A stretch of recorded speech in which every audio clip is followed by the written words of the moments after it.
येवल्यात लाडकी बहीण योजनेसाठी सर्व्हरचा अडथळा निर्माण झाल्याने लाडक्या बहिणी रुसल्याचं चित्र। महाराष्ट्र सरकारने सध्या लाडकी बहीण योजना सुरू केल्याने जिकडे तिकडे लाडक्या बहिणींना या योजनेचा लाभ रक्षाबंधन अगोदरच मिळणार असल्याने कागदपत्रांची धावपळ मोठ्या प्रमाणात करावी लागत आहे।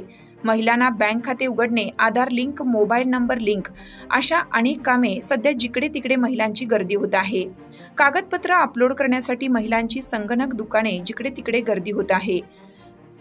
त्यात आता सर्व्हर चालत नसल्याने बऱ्याच महिलांची कागदपत्र अपलोड होत नसून बऱ्याच महिलांची कागदपत्रे नाकारून पुन्हा अपलोड करा असे मेसेज येत आहेत। ही योजना प्रत्येक बहिणीला मिळावी अशी मागणी महिला वर्गाने केली आहे। महिलांना सर्व्हर डाऊन होत असल्याने 300 रुपये मजुरी बुडवून या कागदपत्रांसाठी घरी थांबून ही लाडकी बहीण योजनेसाठी महिला कधी सर्व्हर सुरू होईल ही वाट पाहत आहेत। तासनतास ही योजनेची साईट चालत नसल्याने शहरी भागासह ग्रामीण भागात अडचणी निर्माण होत आहेत। काही कागदपत्रे अपलोड केल्यानंतर ती कागदपत्रे रिजेक्ट होत असल्याने महिलांमध्ये या योजनेविषयी तीव्र नाराजी व्यक्त केली जात आहे।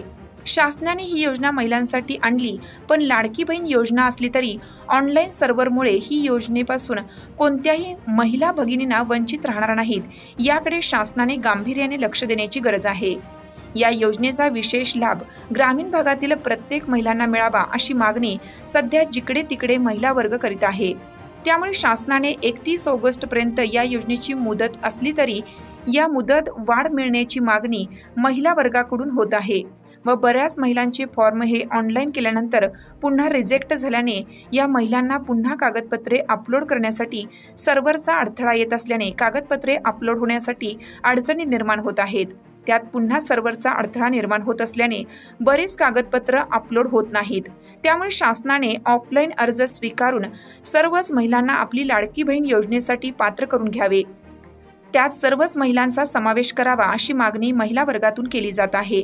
शासन अनेक योजना काढते, परंतु ऑनलाईन ऑफलाईनच्या नादात कागदपत्रांच्या मध्ये खर्च वाढवत असल्याने महिलांमध्ये डोकेदुखीचे वातावरण निर्माण झाले आहे। त्यात अर्ज रिजेक्ट झाल्यास पुन्हा डबल टाकण्यासाठी महिलांना कामधंदा सोडून पुन्हा आणखीन संगणक दुकानात कॉम्प्युटर सेंटरमध्ये सर्व्हर कधी सुरू होईल ही वाट पाहत बसण्याची वेळ येत असून या कागदपत्रांना ऑफलाईन स्वीकारून सर्वच महिलांना सहभागी करून घेण्यात यावं अशी मागणी महिला वर्गाकडून केली जात आहे। स्टार 24 फास्ट न्यूजसाठी दीपक ढोकळे, येवला।